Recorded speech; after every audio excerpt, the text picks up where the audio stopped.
Joining me on today's show is one of the youngest parliamentarians there's ever been. When she was elected, she was still finishing off her dissertation at university. She's been in the Parliament a relatively short period of time for some, but had a massive impact. She certainly had a big impact on me. Today I'm delighted to be joined by Mhairi Black. Welcome to People and Politics.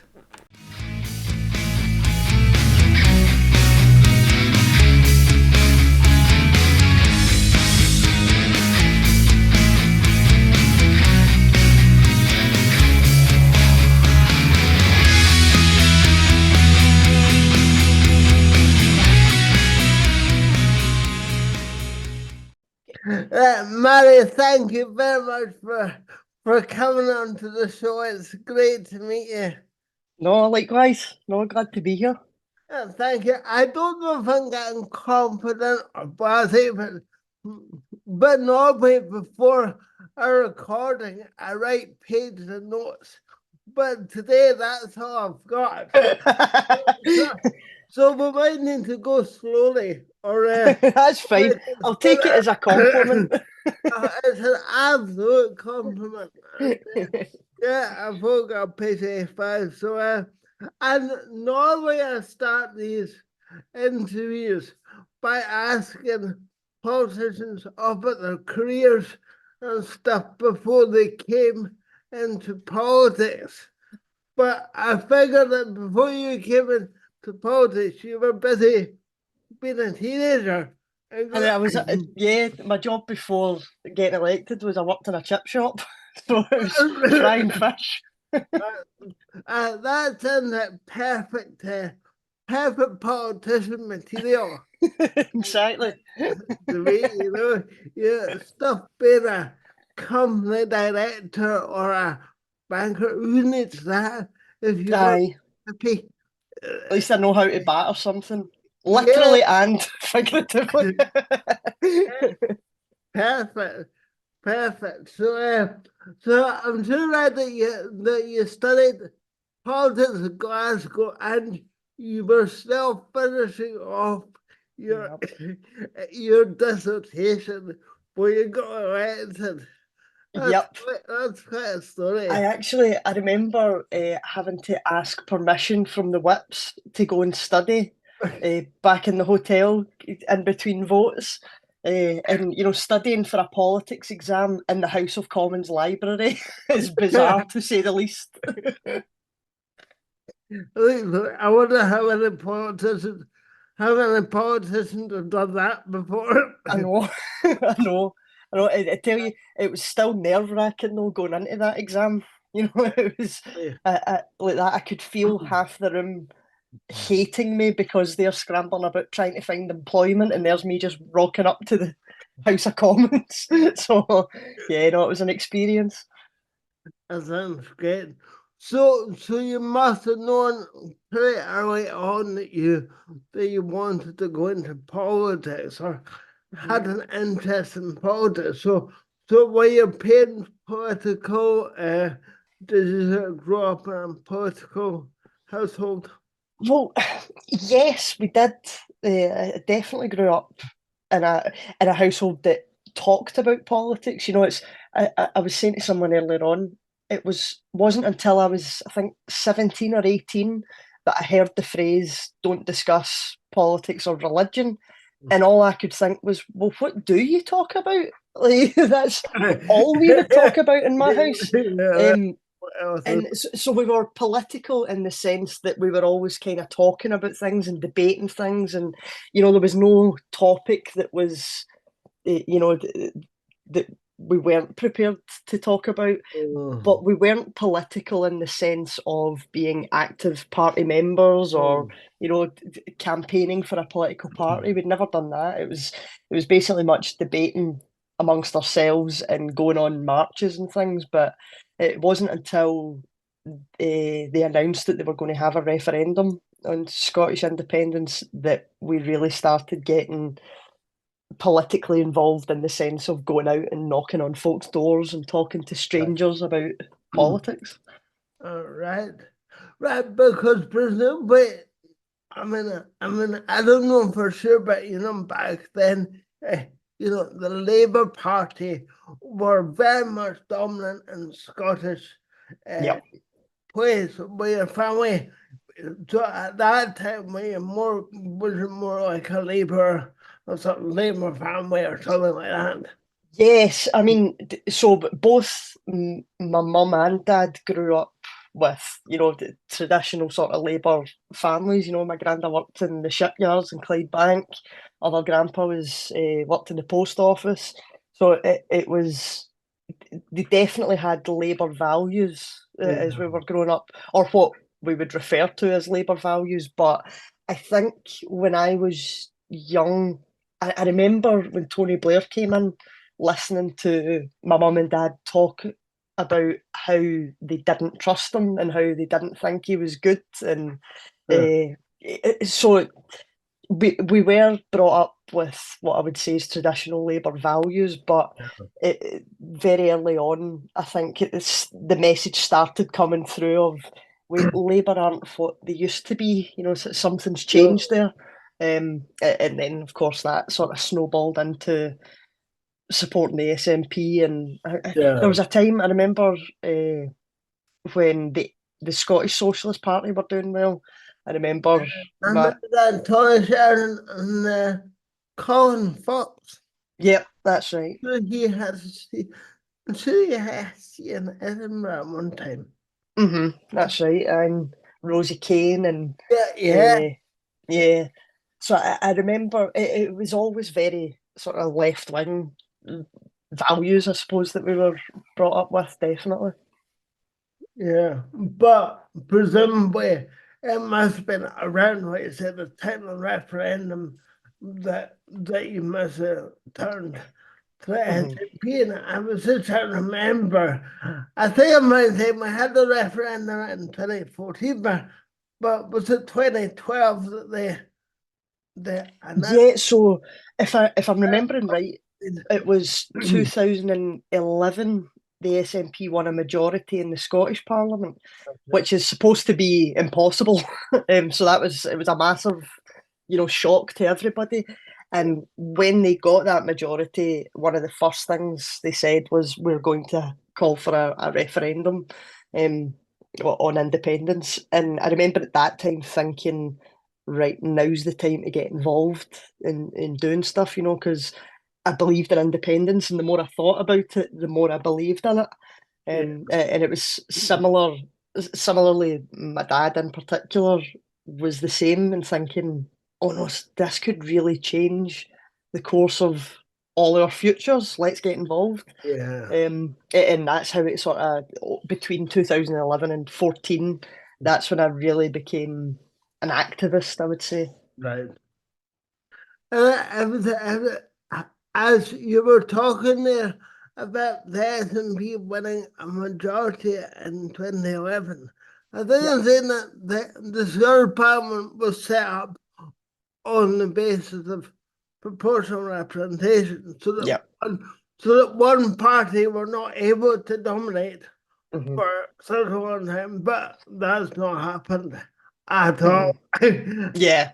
And Yeah. the SNP dominated for 17 years. So it's quite interesting. It brings into question the whole argument over proportional representation and whether that worked.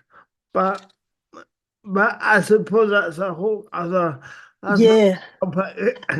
I mean, the political geek in me is, I think, well, the Scottish Parliament deliberately is kind of half proportional representation, because it's a mixed system. So there are seats that are whoever gets 50% plus, they're the winner. It's just straight out majority like it is in general elections. But the element of adding in the list is a step in the right direction.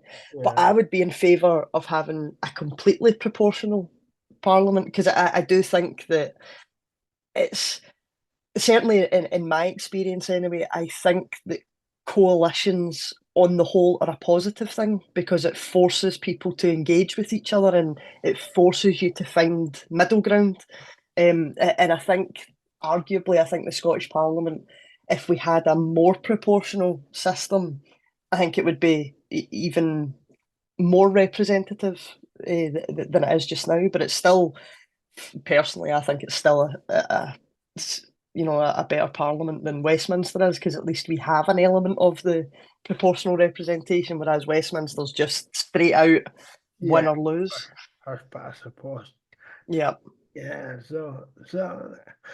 yeah, that's an interesting debate. Particularly with it.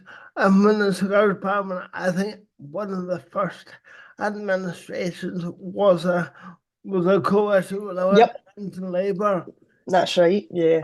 So I was in Labour, it was SNP and Greens. Yep. But I want to go back to, so when did you first think, I'm going to stand for election at Westminster? It was, I think it was December 2014, actually, because so we lost the referendum in the September, Yeah.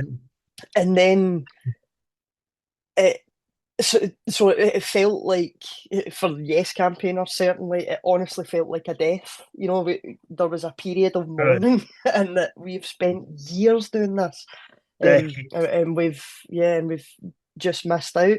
But very quickly, that turned into momentum rather than mourning. It became well, wait a minute, if we've done all this work, I'm not getting told things are going back to the way they were, or, get back in your box. No, let's keep pressing on this. Yeah. And when it first got suggested to me, Mhairi, maybe you should try and stand. I said, don't be stupid. I'm 20. That's a ridiculous idea. That's laughable. And then as time went on and more people were arguing with me about it, I started to realise that I wasn't winning the argument. The reasons I was coming up with weren't that good. People were saying to me, shouldn't Parliament reflect the society it's supposed to represent? So part of the problem is it's overwhelmingly white, middle-aged men, able-bodied men, Yeah. and actually we need to start changing Yeah. the types of people that are in there, because that's how change happens. So the more I thought about it, I thought, God, you're right. Okay, I'll put my hat in the ring and see how far I get. And Yeah. then I got pretty far. And not just your hat in the ring, but you stood against Douglas Alexander, who's a Yeah. phenomenally talented man. Eh, Yep. you might have different political views to him, but on a certain degree, he's a really bright cookie. Yeah. Yeah, absolutely. I mean, And your shadow foreign he, secretary, and he did yeah, very well. yep. It was definitely a big name. I mean, there was definitely an element of, in fact, I think this is true of any election, where there is the national trend and the national swing. And at that time in 2015, it did feel like there was a wave of change happening, and that definitely had was a massive part of me getting elected. But there's also between 3 and 5% normally, which can swing an election, is based on the local campaign. And the thing I'm really proud of is I think we had a brilliant local campaign. We had really energised activists. We did a lot of groundwork.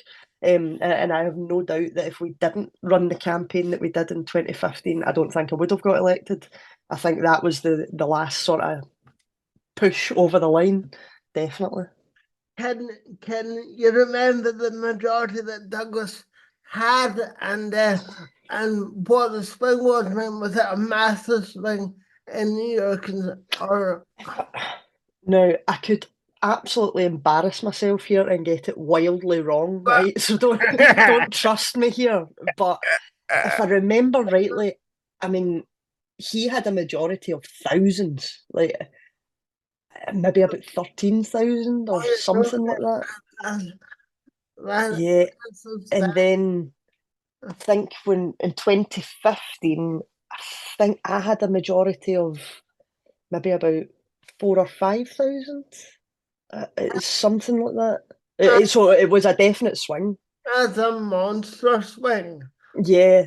Now I'm doubting it. I want to look it up to Yeah, double check. yeah, Because the truth is that when I was actually in the campaign, because folk were flinging about polls left, right, and centre. But the truth was, partly for my own sanity and also because I do think it's the best attitude to have, I genuinely didn't pay attention to any of the polls because all I thought was, look, what can I control? The only things I can influence are the things that I'm doing. It's where I'm campaigning, it's where I'm focusing my attention and things. So I had the attitude of I'm just going to do the best I can, and we'll see what the result is. We'll know when we know. There's no point getting you know lost in polls and things. But I do remember it was Lord Ashcroft did a poll, and it was like I think it was the biggest poll that had happened, and it had me winning. And I remember that was the moment where I thought, oh oh God. God, maybe we actually are. Right. Anyway, back. Never mind that. Forget polls. Just keep going, and then of course it proved to be quite accurate. Great. That's great. So, can you remember for your early days at Westminster, like apart from finishing your dissertation? I know. Apart from finishing my degree. And I remember your amazing speech. That was Yep. fantastic and spoke all about Thank you. poverty and and working together and operate and Yep. opposition, and Yep. it was good. But what was that time? That was time like. So when the first couple of weeks, I remember bits of it, but on the whole, it was kind of a blur because everything was just happening, constantly. You were suddenly in a world famous city and a world famous building, but you've not got a clue what you're doing. It's like any job. Your first wee while is trying to figure out how things work, what how things operate, and basically trying to find your feet a bit. But I remember there was real pressure on me to do my maiden speech as soon as possible, Man. and I said no. So we got elected in May, and I did mine, I think, 2 months later. It was Well, about that. And the reason I did that was because I thought I want to spend a bit of time in that chamber to kind of feel what the lie of the land is and figure out what the atmosphere's like, and then I'll be able to do it. So I did want a bit of time to kind of find my feet essentially before I did it. And looking back, I'm really glad I did that, and I'm actually quite proud of my younger self for, kind of having the gumption to say to folk, "No, I'm not doing it. I'm going to wait a couple of weeks or a couple of months." that was very wise, and it must have me and go there. It must take a while just to settle down and to take it on, Yeah, last year, I hate to say, up until last year, I had never spent the night in London. I, Yeah, I'd passed through it a couple of times on the way places. I've been from Enfield, but I never stayed the night in London. But so I went down to Westminster, and I was just like, it was, yeah. Oh, it was it's a incredible. stunning building. Yeah, It's incredible. Just being there, like I said, the most world famous building to yeah, when it's great. But I just it is terrific that the Parliament in Holyrood is starting to reflect a more diverse community. hmm And the one at Westminster is maybe starting, but it is pretty awful that hmm still the two parliaments are still very white middle class. hmm Well, white man, yeah, yeah. or a big race. but I don't know how to change it. I don't know how to get more, for example, disabled people Hmm. into politics. I think to be in politics, you need to be a terrific orator, and Hmm. and that's what a lot of disabled people find difficult. Yeah. So I mean, it's quite interesting though, because you're right. The reality is that if you're going to be certainly a high profile politician, you have to have an element of, a good orator or yeah, good communication skills. But in actual fact, even just in my own experience of working with people, I think, like most workplaces, people have different skills in different areas. And that's it's one of the things that I think we have to reflect on when we look at the culture of politics, because there are people, certainly there's folk who I've worked with who are, and I don't think they would mind me saying, are terrible public speakers. They're awful at it. It's a real challenge for them, but they are fantastic when it comes to committee reports. They're yeah. fantastic when it comes to the finer detail or having an expertise in this very niche topic. And so it is. I think it's something that I've opened my eyes to, is that we can't have identikit politicians. It's that diversity is what makes things better. And it improves the quality of things. Definitely. But I've already seen that one of the sort of basics for getting elected is you've Hmm. got to be able to pound the streets and Hmm. knock on doors and Yeah. people and for a lot of disabled people that's just not that's just Yeah. not possible. It's not realistic. Hmm. And I'm sorry to bring it back to disability No, not at all. Not at all. congestion, but yeah, I think that prevents disabled. There's there's also something to be said though, and I mean I'm talking about Westminster because that's the place that I've got most experience of. But there's something to be said about Westminster as a building itself. So, for example, I remember when I took my gran down to London. I mean, she was nearing the end, so she needed a wheelchair and things. And I took her in, and suddenly I was just totally stuck because I thought everywhere's got stairs. Every route that I know to get around this building involves stairs. I've got no idea where the lifts are. And trying to get from A to B in that building with any kind of disability is awful. Like it is, Yeah, and it's to an extent it's understandable. It's an old building. It wasn't yeah, built with, well, with the same values, but then that's where I make the point of, look, there is a place for tradition and history, but when it's starting to get in the way of legislating, when it's starting to get in the way of actually representing the society that you're making the laws for, it's then no, that's a problem. Tradition isn't a good enough reason. no, it's not. And when you then add another layer onto that, which is, I think, that in order, never mind if you're able-bodied, right, but anyway, if you're wanting to stand for Parliament, you've also got to have a bit of money. Yeah, And by that, I mean, I was blessed enough in that I was still living at home and I had a really supportive mum and dad who were like, right, no, just you go campaign. That can be your full-time job just now. But if I didn't have that, I wouldn't have been able to campaign. I wouldn't have been able to afford the travel, afford even the having to buy new clothes and everything. It's expensive. And I think that's where political parties as well have a job to do, in that if you want to get the best range of candidates, you've got to be prepared to support the candidates, and support looks different for different people. So it can't just be a blanket, there's 200 quid, that'll do you over the campaign. It's got to be more tailored than that. yeah, it sounds loaded in favor of people from a more affluent background Hmm.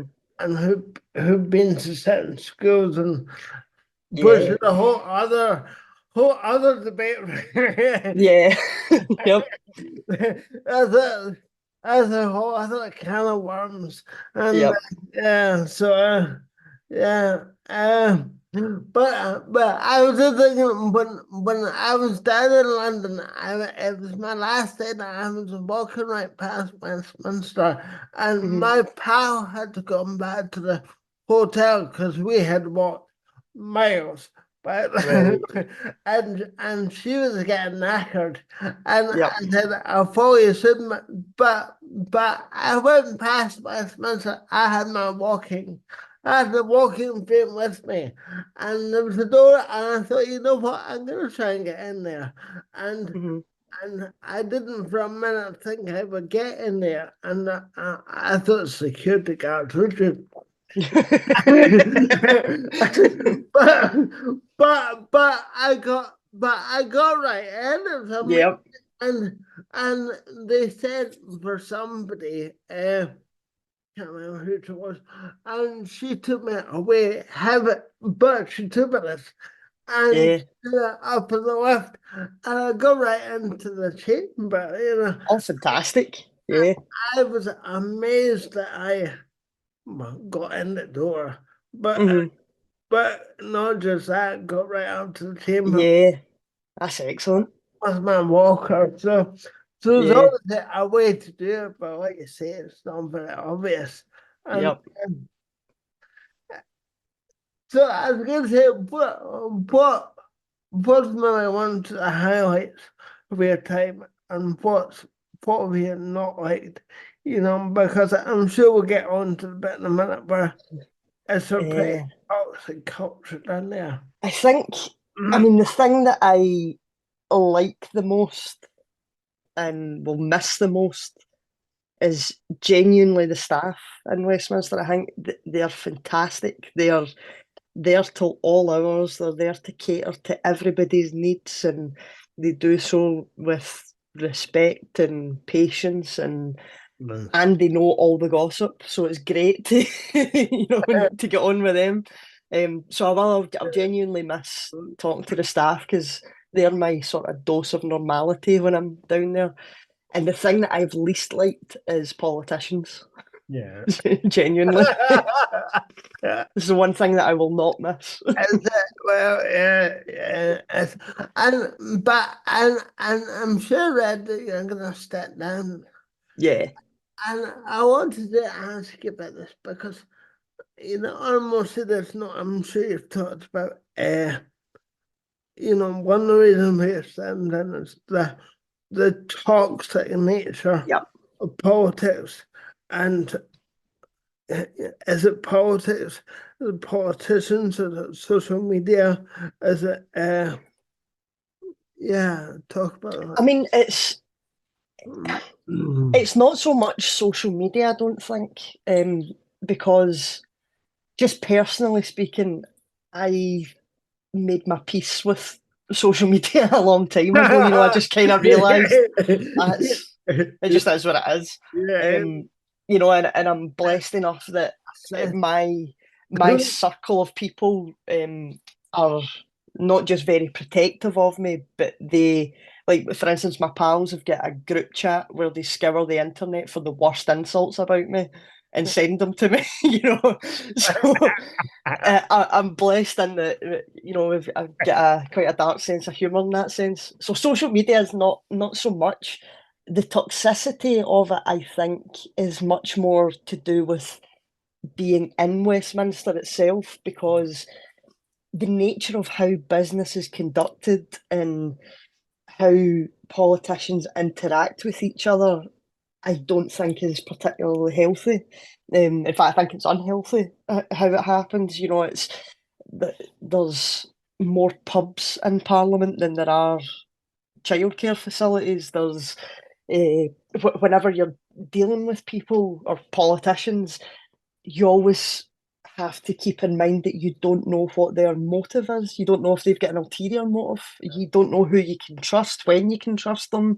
It feels like the goalposts shift constantly, and one rule applies to other folk, but not to you. And it, just the actually being in the place and surrounded by such heightened emotions all the time and such it, also heightened emotions with things that really matter. It's like Um, I've always struggled with, for instance, say we are having a debate on child poverty, and there's folk there who vote against supporting children in poverty.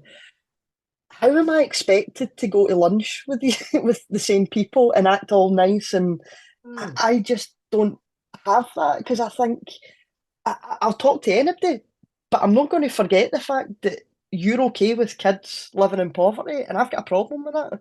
And if this was my personal life, I don't think I'd have a lot of time for somebody who doesn't think that children should be helped out of poverty. Do you see what I mean? So it's such a because the stakes are so high. It's just kind of like everything gets turned up to 11, and that yeah. becomes very tiring over time. But I suppose to some extent, it's like that in any workplace. But because you're legislating on stuff, it's Yeah, amplified, it's bigger, yeah, definitely, it's up a notch. definitely. And I also think, and whenever I say this, I'm aware that if somebody was just to read what I've said, they might think I'm being quite, frivolous or exaggerating. But genuinely, I also think Parliament, the I suppose the two main occupations that jump to mind where there is a disproportionate amount of clowns, or psychopaths and sociopaths, and I mean that literally. Folk who have no empathy, they have no real compassion or understanding about the lives of the people they're supposed to be representing. I think that's a problem because if you look at any positions of power or anywhere that power is concentrated, you're going to attract a disproportionate amount of power hungry individuals, and that's one of the big problems with particularly Westminster, because I think the culture of Westminster is worse than other parliaments I've been to. But across the board, I think that would always be a problem where it comes back to what we were talking about earlier, where it's on all of us to have a parliament that can allow for diversity, but also political parties to make sure that we're attracting that diversity because there's a responsibility on so many different gateways almost into politics Yeah, that I think have to start considering what are the kind of people we're promoting here?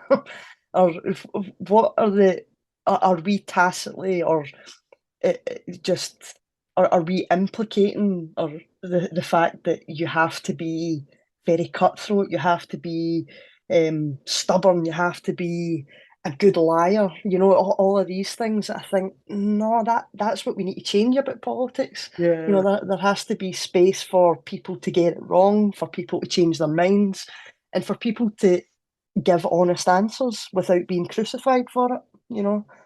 yeah. I agree with it, and I think I need to look at uh, other ways that people can get involved with Yeah, politics. Because definitely. the way that people get into it is fine for everybody to fight, and but Yeah, there's gotta be different routes into politics in the future absolutely. in order to reflect the whole of the community Hmm. that they represent. And On you go, sorry. and uh, uh, and we're taking steps towards that, but it's Hmm. not the long way to go. It's a long way to go, and in my opinion, we're not making enough progress Mm, fast enough. Everything feels at a snail's pace. And I mm, suppose the word that just jumped out to me there that I've been looking for is I think one of the big problems in politics is ego. Is, you know, and to an extent, everybody has an ego. It's your sense of self. It's what you take a bit of pride in. But when your ego becomes more important to you than the job you're doing, that's where I've got a problem with it, you know. And I think ego's been a massive part in why I don't want to do another term in Westminster, because I am sick of being surrounded by egos. And I find it easy to see how that has, because if you're down there getting paid to be down there to be in probably the most famous building in Yeah. the world, doing politics, it must feel pretty good. Oh, Yeah. absolutely. Like I can see how I people totally can get that. be in. I see how people can be taken in by Westminster. You know, it doesn't make it right, but I can see it because Okay. you're there. The way that it works, you have to be on the estate, you know, because you don't know when votes are going to be called. So you can't really be going wandering or anything. So you're kicking about this old building from anywhere from like 8 in the morning till 10 o'clock, 11 o'clock at night. Oh, yeah. So, and the places that are available to you are bars where the bevy's discounted, you get a discount meal, you get staff running after you, you're an MP, you are a member of parliament, you're treated with the utmost respect and importance. And like there's even signs in the lift that it's if a vote's happening, only MPs are allowed in this. You know, you have to stand aside and let it. So eventually it seeps in, you know, if that's constantly what you're living day in, day out, it's bound to, you know, change you. I think that's where again I'm quite blessed, and that because I've always made a point of coming home every week, because I always think, how can you represent somewhere if you're never in it?